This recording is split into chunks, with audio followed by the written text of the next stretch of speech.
Welcome to Bind EduTech, and this is a continued class of the chapter Silk Road, in which we are going through the textbook. हम लोगों ने first paragraph जो text book का था, ये जो आपको दिख रहा है ड्रोकबा सर तक, यहाँ तक हम लोगों ने कंप्लीट कर लिया था। और यहाँ तक से हम लोगों को ये पता चला कि रावू नाम के जगह से नरेटर जो हैं वो आगे बढ़ चुके हैं अपने जर्नी में। वो जर्नी का हम तुमको किलोमीटर भी बता चुके हैं, 1832 किलोमीटर। उस जर्नी का पार्ट में ये जा रहा है। तो रावू नाम के जगह से फेयरवेल गिफ्ट लेकर के निकला ड्रोकबा। उसको किसने बुलाया? सेतन ने, क्योंकि वो ड्रोकबा का मतलब मैंने आपको बताया गडेरिया या चरवाहा। तो वैसे ही वो मतलब मजाक नहीं उड़ाया उनको, उनका बस उनको एक लाइट हार्टेड ह्यूमर इसको बोलेंगे। तो उसके बाद ये लोग कार में बैठ करके वहाँ से रावू नाम के जगह से आगे निकल जाते हैं अपनी जर्नी में। अब कार में हैं कितने लोग? कार में हैं 3 लोग। सेतन ड्राइव कर रहा है, और एक हमारे नरेटर हैं, और एक कौन है? डैनियल। डैनियल भी तो है ना, ट्रांसलेटर जो जिसके बारे में बताए थे। तो ये लोग निकल पड़ते हैं रावू से। इस पैराग्राफ में एक सेकंड पैराग्राफ है, यहाँ छोटा सा पैराग्राफ है टेक्स्ट बुक का। We took a shortcut to get off the Changtang. ये देखो एक नाम है,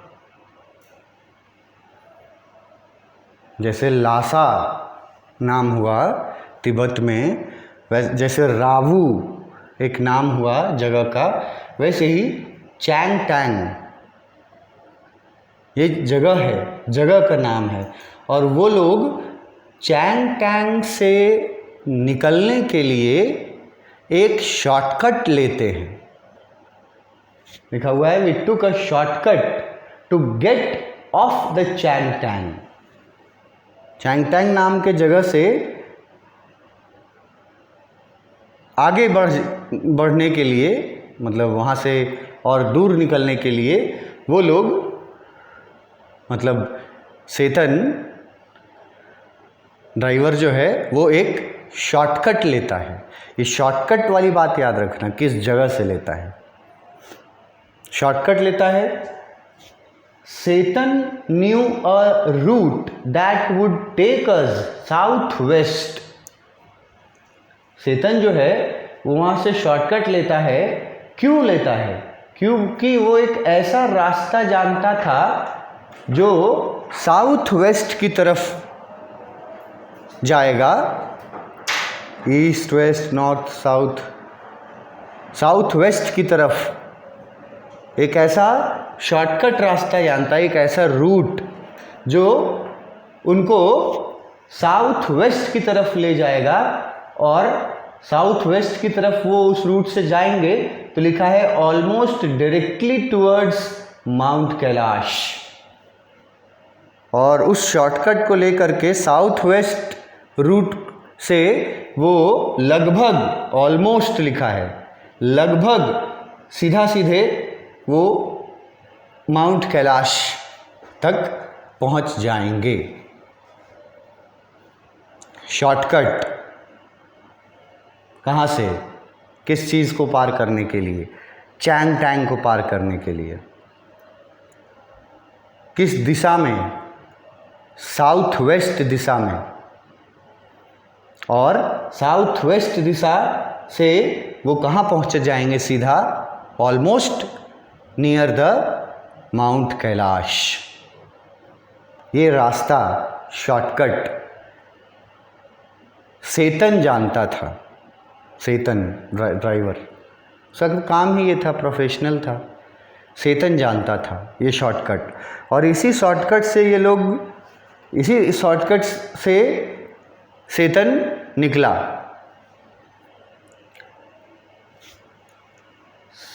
उस शॉर्टकट में it involved crossing several fairly high mountain passes, he said. वो बताता है कि सर इस शॉर्टकट से हम लोग जब जाएंगे तो ना हम लोग को क्या क्या क्रॉस करना पड़ेगा। यहाँ देखो लिखा हुआ है, crossing several fairly high mountain passes. Fairly high मतलब काफ़ी ऊंचे ऊंचे, माउंटेन पासेज मतलब माउंटेन्स के बीच में बने हुए कच्चे रास्ते। ये वर्ड माउंटेन पासेज या मतलब पासेज तो वहाँ प्लूरल के लिए किया गया है, माउंटेन पास बोलते हैं उस रास्ते को, उस रूट को जो माउंटेन्स से हो करके गुज़रता है। जैसे अगर मैं आपको दिखा पाऊँ कि माउंटेन पास जो है वो कैसा, किसको बोल रहे हैं हम, यहाँ देख सकते हो आप।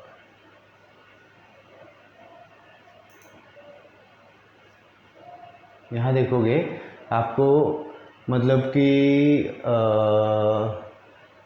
जो दो माउंटेन्स के बीच में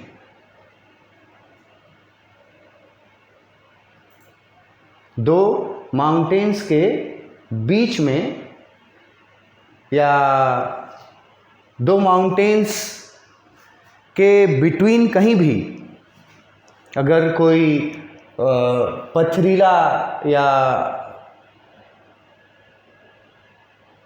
कच्चा रास्ता जो रहता है उसको हम लोग माउंटेन पास बोलते हैं।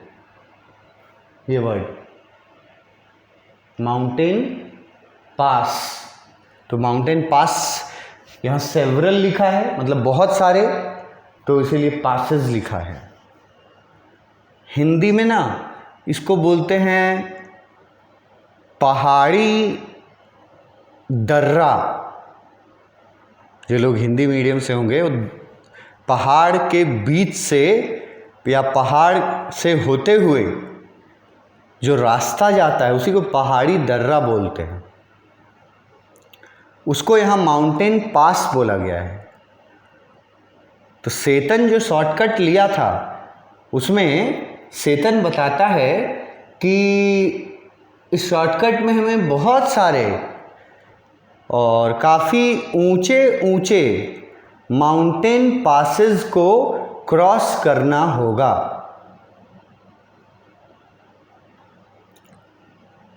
सब मतलब बहुत सारे और बहुत ऊंचे ऊंचे माउंटेन पासेस को क्रॉस करके ये शॉर्टकट से हम लोग को जाना होगा। He said but no problem sir, he assured us, if there is no snow.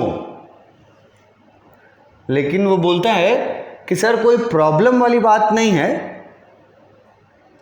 बहुत सारे ऊंचे ऊंचे माउंटेन पासेस को क्रॉस करके जाना पड़ेगा पर कोई प्रॉब्लम वाली बात नहीं है, ये विश्वास दिलाता है नरेटर को।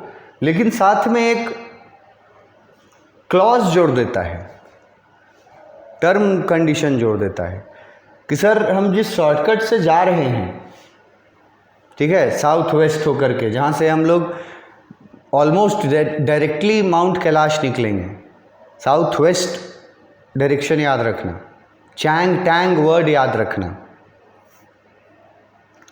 तो उस रास्ते में हमें क्या पार करना पड़ेगा, बहुत सारे काफ़ी ऊंचे ऊंचे माउंटेन पासेस पार करने पड़ेंगे, मगर सर कोई प्रॉब्लम वाली बात नहीं है, ये बोलता है सेतन। उसके बाद एक टर्म जोड़ देता है, बोलता है if there is no snow, बोला कि कोई प्रॉब्लम नहीं होगा उन माउंटेन पासेस से क्रॉस करने में अगर बर्फ नहीं मिले हमें रास्ते में तो।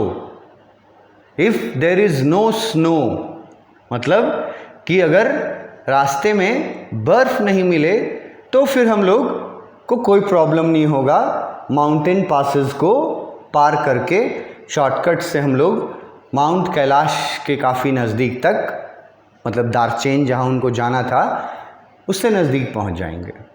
मगर जो क्लॉज था, जो टर्म था कि ऐसा मतलब कोई प्रॉब्लम नहीं होगा, मगर एक टर्म जो था वो ये टर्म याद रखना, if there is no snow, कि अगर कोई स्नोफॉल नहीं हुआ रास्ते में, कहीं बर्फ जमी हुई नहीं मिली तो। ये सुन करके नरेटर ऑब्वियसली सवाल करते हैं, what was the likelihood of that I asked. ये सब बातें जब वो बताता है नरेटर को, तो फिर नरेटर जो हैं वो उस खास करके वो बोला था जो स्नो अगर नहीं होगा तो हम लोग कोई प्रॉब्लम नहीं होगा। तो नरेटर ने देखो यहाँ पूछा है कि what was the likelihood of that. Likelihood का मतलब है चांस। पूछता है सीधे राइटर कि वैसे अपने एक्सपीरियंस से तुम कुछ हिंट दे सकते हो कि स्नो होने का वहाँ या ना होने का कितना चांस है। व्हाट वाज द चांस, कितना चांस है कि वहाँ स्नो होगा या नहीं होगा, क्या ये तुम बता सकते हो। तो क्या जवाब आता है वो भी देखो, ये जवाब भी याद रखना। क्या जवाब आता है, no not knowing sir until we get there. Chetan बोलता है सर अभी से हम ये नहीं कह सकते, कोई चांस नहीं बता सकते कि क्या चांसेस है बर्फ़ होने का और क्या चांसेस है बर्फ़ नहीं होने का। ये नहीं बता सकते कब तक, जब तक हम लोग वहाँ पहुँच नहीं जाते हैं। Until we get there, not knowing sir. बोलता है मुझे भी नहीं मालूम है सर, जब वहाँ पहुँचेंगे तो पता चलेगा कि बर्फ़ है या नहीं है, स्नो है या नहीं है। स्नो रहेगा तो हम लोग प्रॉब्लम होगा, और स्नो अगर नहीं रहा तो हम लोग बहुत आसानी से इस शॉर्टकट से आगे बढ़ जाएंगे। यहाँ पर इस छोटे से पैराग्राफ में, ये जो पैराग्राफ है इसमें से आपको कुछ बातें याद रखनी होंगी। जैसे मैंने कहा कि वो लोग जब रावू से निकले तो फिर किस जगह से उन लोगों ने शॉर्टकट लिया। शॉर्टकट वाला जगह का नाम, किस जगह के लिए शॉर्टकट लिया, चैंग टैंग, ठीक है। और उसके बाद चेतन एक शॉर्टकट जो जानता था वो किस डायरेक्शन में था वो याद रखना होगा, साउथ वेस्ट डायरेक्शन में, जो सीधा कहाँ ले जाता, माउंट कैलाश के नज़दीक। मगर प्रॉब्लम क्या था उस रास्ते में कि उस रास्ते में बहुत सारे ऊंचे ऊंचे माउंटेन पासेस को पार करके जाना पड़ता। तो चेतन बोलता है ड्राइवर कि सर कोई दिक्कत वाली बात नहीं है, मगर एक शर्त रख देता है कि दिक्कत नहीं होगा अगर स्नो नहीं रहा तो। नरेटर पूछता है कि बताओ, तुम ही बताओ कितना चांसेस है स्नो रहने का या कितना चांसेस है स्नो नहीं रहने का। कुछ तो बोलो।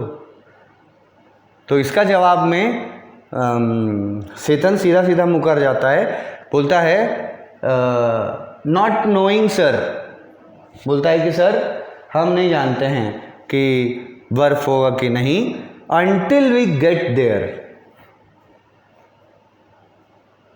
जब तक हम लोग वहाँ पहुँच नहीं जाते। मतलब अनसर्टेनिटी, यहाँ से कैसे बता दें कहाँ बर्फ़ है नहीं है, जब तक हम लोग उस रास्ते पे जा कर के नहीं देखेंगे तब तक बर्फ़ के बारे में कोई पता नहीं चलेगा मुझे। ये उसका जवाब था, nothing sir until we get there. तो क्या सवाल पूछा नरेटर ने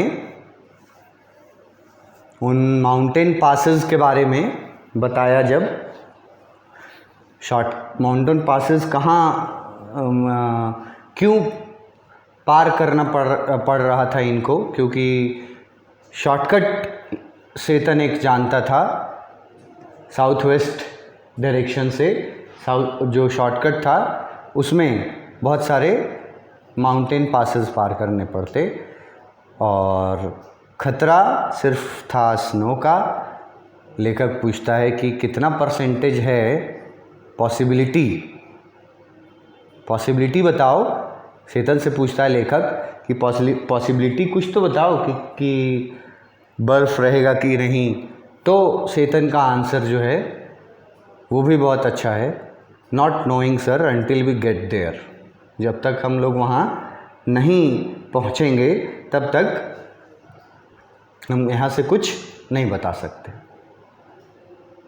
तो ये लोग अब निकल पड़े हैं उस शॉर्टकट पर, बगैर ये जाने कि आगे क्या है, स्नो मिलेगा कि नहीं मिलेगा, ये लोग वहाँ से निकल पड़ते हैं।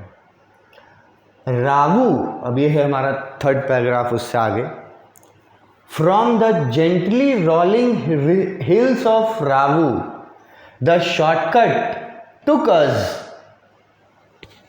रावू से जब ये लोग निकले तो ये वाला वर्ड जेंटली रोलिंग हिल्स,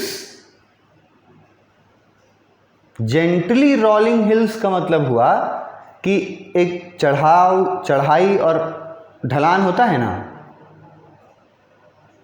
तो जो चढ़ाई या जो ढलान जेंटल हो, जेंटल मतलब आसान हो ना, मतलब ज़्यादा चढ़ाई नहीं हो।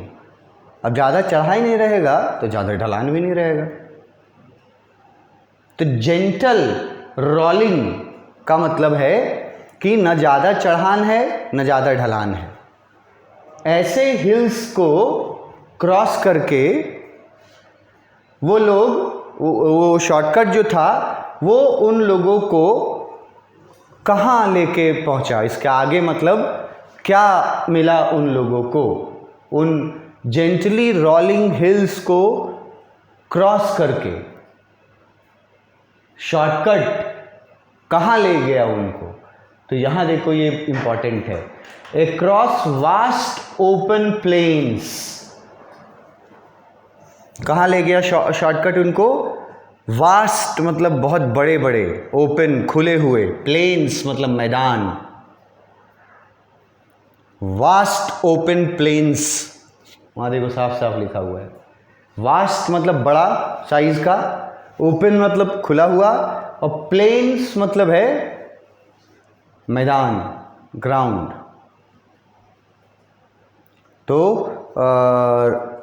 रावू के जेंटली रोलिंग हिल्स, ये रोलिंग हिल्स वाला वर्ड याद रखना है। रावू के जेंटली रोलिंग हिल्स को जब इन्होंने पार किया तो ये कहाँ पहुँचे, ये पहुँचे एक ऐसी जगह पे जहाँ सामने बहुत बड़ा विशाल मैदान था, ओपन प्लेन्स मैदान था, खुला हुआ एकदम। उस मैदान में क्या था उस मैदान में, वो यहाँ देखो लिखा हुआ है, with nothing in them except a few gazelles. वो मैदान सुनसान थे, कोई घर, कोई आदमी, कुछ नहीं, सुनसान मैदान थे। सिर्फ कुछ गेजल्स वहां उनको दिखाई पड़े। अब ये गेजल्स क्या होते हैं, ये तुम अच्छे से अब समझ लो। ये important word, important in the sense हमेशा के लिए। गेजल का स्पेलिंग GAZELLES, प्लूरल के लिए है एस लगाया हुआ, अदरवाइज गेजल। गेजल जो है वो हिरन का, हिरन प्रजाति समझते हो ना, हिरन प्रजाति में से एक प्रजाति है जिसको गेजल्स बोलते हैं। जैसे हिरन को हम लोग डियर बोलते हैं, वैसे ही डियर का एक प्रजाति गेजल कहलाता है। तो अगर मोटा मोटी हम लोग अपने भाषा में समझना चाहें तो आप हिरन समझ सकते हैं, क्योंकि वो हिरन का ही एक प्रजाति होता है। तो वो लोग पहुंचे वास्ट ओपन प्लेन्स में जहां कुछ नहीं था, थे तो सिर्फ कुछ गेजल्स, हिरन। और हिरन हम बोल रहे हैं बोलचाल की भाषा में सामान्य हिरन। हिरन का एक अलग प्रजाति है गेजल्स। अगर मैं कोशिश करूं, गेजल्स जो है उसका पिक दिखाने का, तो ये पिक तुम देख सकते हो, ये अच्छा पिक है। इसको थोड़ा जूम इन करते हैं। ये देखो, इसको देख रहे हो, ये देखो, ये इसकी खासियत पता है क्या है? इसकी खासियत है इसकी आँखें। और आँखों का क्या खासियत है कि मतलब they are extraordinarily sized, big sized eyes. ये गेजल की आँखें जो हैं ये एक्स्ट्राऑर्डिनरीली थोड़े बड़े साइज की होती हैं, गेजल्स की आँखें। और दिखने में तो आप एकदम समझ सकते हो कि एकदम हिरन जैसा ही दिखता है। एक बेसिक फ़र्क और बताते हैं कि हिरन को देखोगे तुम, बहुत स्लिम ट्रिम रहेगा हिरन। स्लिम ट्रिम का मतलब समझते हो ना, एकदम पतला दुबला जैसा स्लिम ट्रिम रहेगा हिरन। लेकिन गेजल्स जो है ना, ये उनके मुकाबले थोड़े हैवी शरीर के होते हैं, थोड़े भारी भारी होते हैं।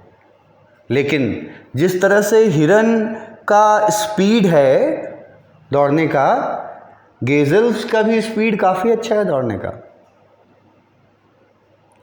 मैंने कहीं पढ़ा था, श्योर तो नहीं हूँ मैं, पर शायद 97 किलोमीटर पर आवर के स्पीड से दौड़ती हैं। 97 किलोमीटर पर आवर से के स्पीड से ये दौड़ती हैं। ये मैं श्योर नहीं हूँ, कंफर्म करूँगा मैं वीडियो में, अगले वीडियो में कहीं भी कभी भी। तो ये गेजल्स उनको दिखाई पड़ती है जब वो लोग रावू के जेंटल हिल्स को क्रॉस करते हैं। रावू के जेंटल हिल्स को क्रॉस करके उनको दिखाई पड़ता